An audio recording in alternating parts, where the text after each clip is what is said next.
مشاهدينا الكرام، وهذه حلقة جديدة من حديث الصورة، هي محاولة لإدراك الواقع بشكل أفضل وبشكل أكثر هدوءا ووضوحا من خلال بعض اللقطات المصورة التي التقطها مشاركون في صنع هذا الواقع أو متابعون له عن قرب. معنا للتحليل على ما لدينا من لقطات مصورة الأستاذ محمد صلاح رئيس حزب الجبهة الشعبية. أهلا بك أستاذ محمد. أهلا وسهلا أستاذ أحمد. أهلا بك يا فندم. نبدأ سريعا بالفيديو الأول معنا الآن ثم نبدأ النقاش بعده. نتابع معنا.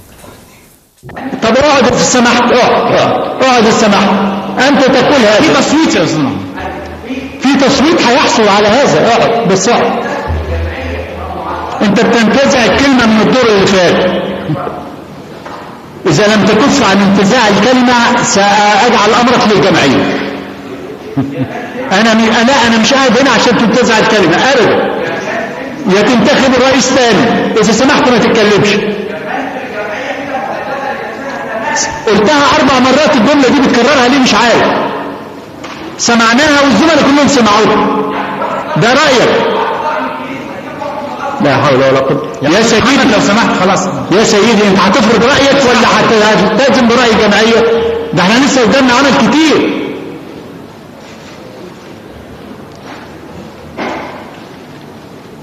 يا حضرات، انا قلت لكم ما عندي وما اعتقد انه صحيح القانون. لو سمحت مين اللي بيقول الكلام ده غلط؟ اتفضل قول الكلام ده غلط. واحد بس هيدي رايه من اللي بيقولوا الكلام ده غلط. حد تاني غيره عايز يقول الكلام ده غلط؟ لا مش عكسه. اللي بيقول الكلام ده غلط يرفع ايده. ها سعادتك مش موافق على ان احنا نلتزم الترتيب؟ موافق ولا مش موافق؟ مش موافق. طيب مين فيكم اللي هيتكلم؟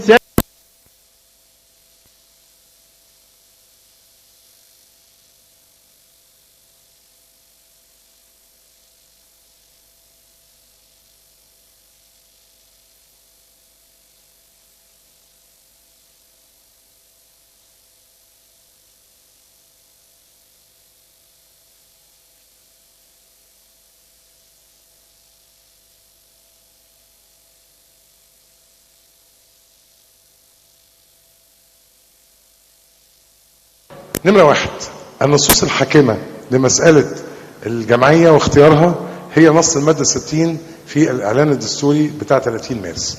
هذا النص لم يتحدث عن أي آلية لاستبدال الاحتياطي بالأساسي. هذا أولا. لاستبدال الاحتياطي بالأساسي. هذا أولا. يا دكتور عبد المجيد، دكتور عبد المجيد ما تردش عليه من فضلك.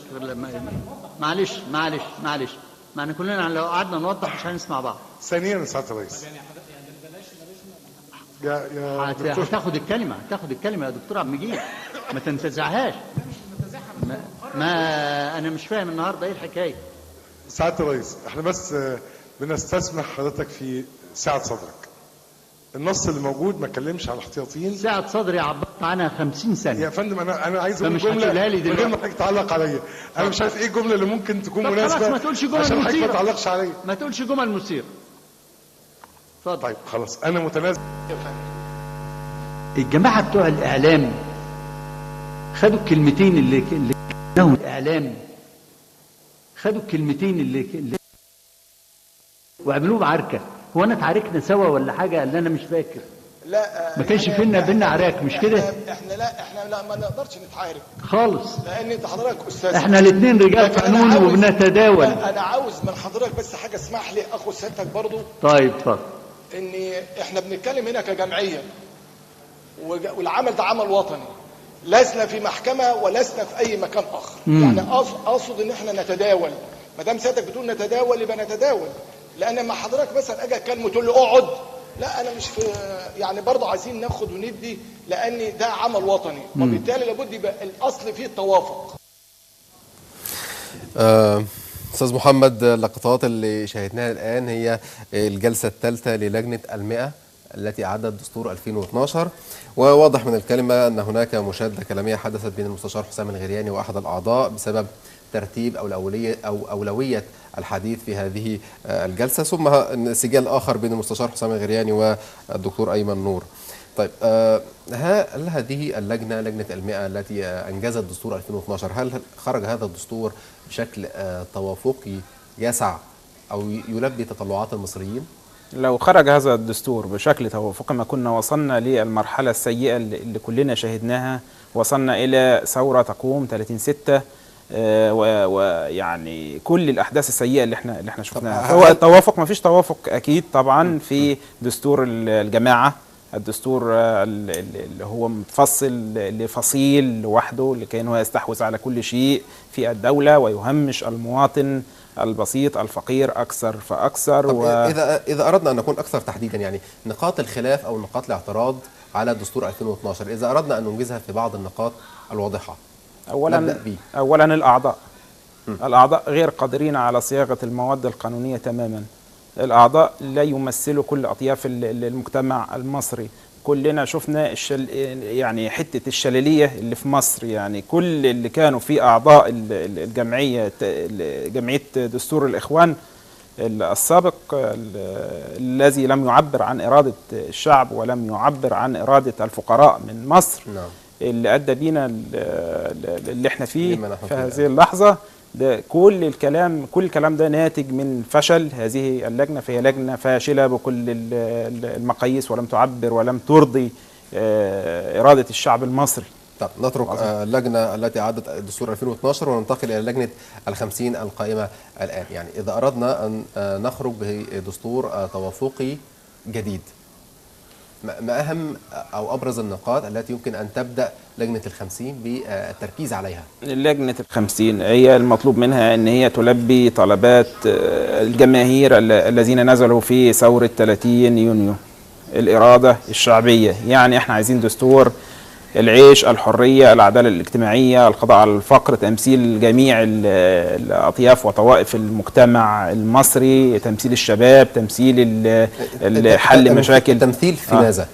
حل يعني سليم علشان يعرضوا المشاكل والهموم بتاعت الفئة اللي هي يعني على سبيل المثال مثلا الفلاحين. اكتر حاجة في مصر بتؤرق مصر مشاكل الفلاحين. الفلاح ده هو الشخص الوحيد في مصر اللي هو المعدوم تماما، المعدوم تماما، لدرجه ان الفلاح لا يتمنى ان ابنه يطلع فلاح زيه. ليه؟ لان هو شايف ان هو بالعربي كده شارب المرار.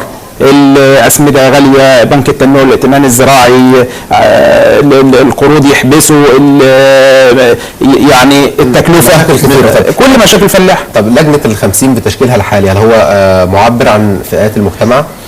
التشكيل الحالي هو معبر الى حد كبير. طبعا احنا نسبه 100% دي مش موجوده في العالم، ولكن هو معبر لحد كبير جدا. وانا النهارده كنت في مجلس الشورى كرقاء، يعني احنا كمشاركين كلجان استماع ومراقبه لما يحدث بداخل اللجان. فالنهارده يعني اللي احنا شاهدناه ان شاهدنا نوع من التوافق بين اعضاء اللجنه، وشاهدنا يعني شيء يدل على الإيجابية بإذن الله. وطبعا السيد عمرو موسى رئيس اللجنة دي قمة وقامة، وكان وزير الخارجية في فترات سابقة، وله طبعا دراية كبيرة بالشؤون السياسية. طيب أنت يعني وأنت قريب من لجنة ال50، يعني الحديث في لجنة ال50 عن تعديل مواد في الدستور الجديد، يعني كم مادة جرى الحديث بشأنها؟ التعديل اللي في مواد الدستور كلنا طبعا بنشهد اللي هي المواد التي يراد تعديلها والاضافه والحذف، بس هي اللجنه ليها يعني ايام معدوده، فلسه برضو ما وصلناش لمرحله ان احنا يعني لسه هذه هي يعني البدايه. بس انا اعتقد لما شاهدته ان هتكون يعني اللجنه دي هتؤدي ادائها بشكل كبير، وهتلاقي رضا من في الاستفتاء اللي هيجرى على الاستفتاء اللي هو على الدستور ان شاء الله باذن الله.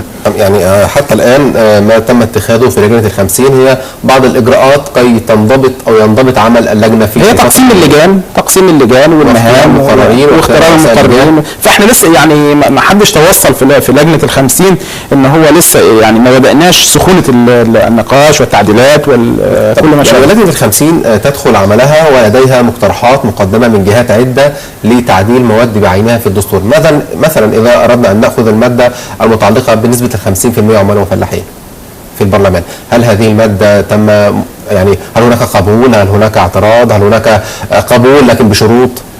هي الماده اللي هي نص 50% فلاحين وعمال، دي كانت وضعت فتره سابقه في ظروف كانت سابقه تستدعي الى وضع هذه الماده، ولكن الان جاري التشاور عليها. طبعا نحن لا نحتكر الراي، ولكن جاري التشاور عليها. في الفتره القادمه ان شاء الله هنشهد التصويت هيكون عليها ايه يعني باذن الله. طب من المواد ايضا الخلافيه التي اثير بشانها جدل كبير الماده 219 المفسره للماده الثانيه التي تنص على ان الشريعه والدين الاسلامي هو الدين الرسمي للدوله والشريعه هي المصدر الرئيسي للتشريع.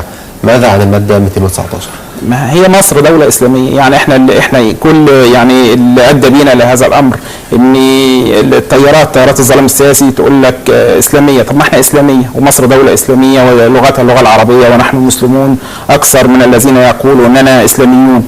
يعني كل يعني مصر دي دولة عرفت الإسلام قبل الأديان، هي الدولة التي عرفت الإله من أيام الفراعنة، فنحن دولة إسلامية بالطبع وده يعني النص الأساسي أنها مصر دولة إسلامية. طب يعني كان حزب النور لديه تحفظ لتعديل هذه المادة 219 أو الاقتراب منها، يعني ممثل حزب النور في لجنة ال50، هل هناك موقف بشأن هذه المادة تحديدا؟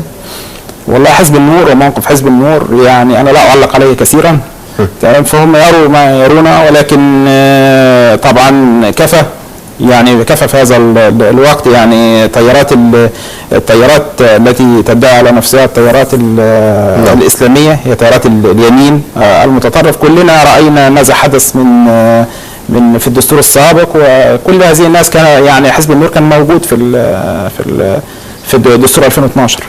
نعم. طيب ايضا ذكرا يعني على حزب النور، هناك العديد من الاحزاب ممثله كافراد في داخل لجنه ال50، هل هم يمثلون هذه الاحزاب ام يمثلون شخصهم؟ يعني مركز قانوني او مركز سياسي او مركز عسكري؟ لا طبعا في تمثيل الاحزاب اللي بيمثل احزاب معروف ان هو بيمثل احزاب، ولكن هناك في شخصيات عامه مستقله. فطبعا ممثلي الاحزاب هم معروفين بالاسماء، والشخصيات العامه هي يعني ايه معروفه بالاسماء، فلا نخلط بين ممثلين الاحزاب وبين الشخصيات العامه وبين النقابات ففي هيكل عام متفق عليه في التمثيل داخل لجنه ال50. طب كان هناك تصريح للسيد عمرو موسى مع بدء انطلاق عمل لجنه ال50 قال فيه انه لا حدود للمواد التي سيجرى تعديلها في دستور 2012. هذا الامر اعتبره حزب النور، كان تصريح من رئيس الحزب ان هذا الامر مخالف لخريطه الطريق والاعلان الدستوري الذي تم اعلانه، بان تعديل الدستور سيكون تعديل بعض المواد الخلافيه وليس ما يرتقي الى تعديل دستور كامل. نحن نرى ان كلمه السيد عمرو موسى هي كلمه واضحه المفاهيم، يعني كلمة يعني مفهومة لا حدود خريطة الطريق. نحن جميعا ملتزمين بخريطة الطريق وملتزمين بأهداف ثورة 25 يناير وأهداف ثورة 30 يونيو، ولكن ما يستجد من امور هذا دستور تعديل دستوري للبلاد وللدوله المصريه، وده اللي هيراه الاعضاء، زائد في لجان استماع وفي لجان مناقشه وفي كل اي حد بيطرح اي طرح بيتم السماع ليه. وانا شهدت ذلك بنفسي في مجلس الشورى اليوم، ان كان في لجنه المصريين بالخارج وكانوا موجودين وعملوا اقتراحاتهم داخل المجلس وتم الاخذ بمقترحاتهم، وده على سبيل المثال. ولكن في هناك نقابات كثيره ايضا يعني بتدلو بالدلوها يعني. ننتقل الى الملف الاخر وملف سيناء ومكافحه الارهاب والتطرف في سيناء حاليا. طبعا اليوم كان في تفجيرين انتحاريين اوقعوا 6 شهداء و17 مصاب. سيناء هي الازمه او المعضله الامنيه في مصر حاليا، كيف يتم التعامل مع هل يتم التعامل مع سيناء امنيا فقط ام امنيا وسياسيا وتنمويا؟ يعني عده مسارات. احنا نبدا الحديث ما الذي ادانا الى هذا الوضع اللي احنا بنراه في سيناء وخاصه في شمال سيناء. نعم. عندنا كان اكثر من 1200 نفق دول مفتوحين، ال 1200 نفق دول سيارات مهربه، سلاح، اشخاص، تجاره اسمنت، تجاره اي حاجه في الدنيا كانت بتروح وتيجي. يعني غزه دي وفلسطين كانت مفتوحه للقلب المصري يعني على الاخر.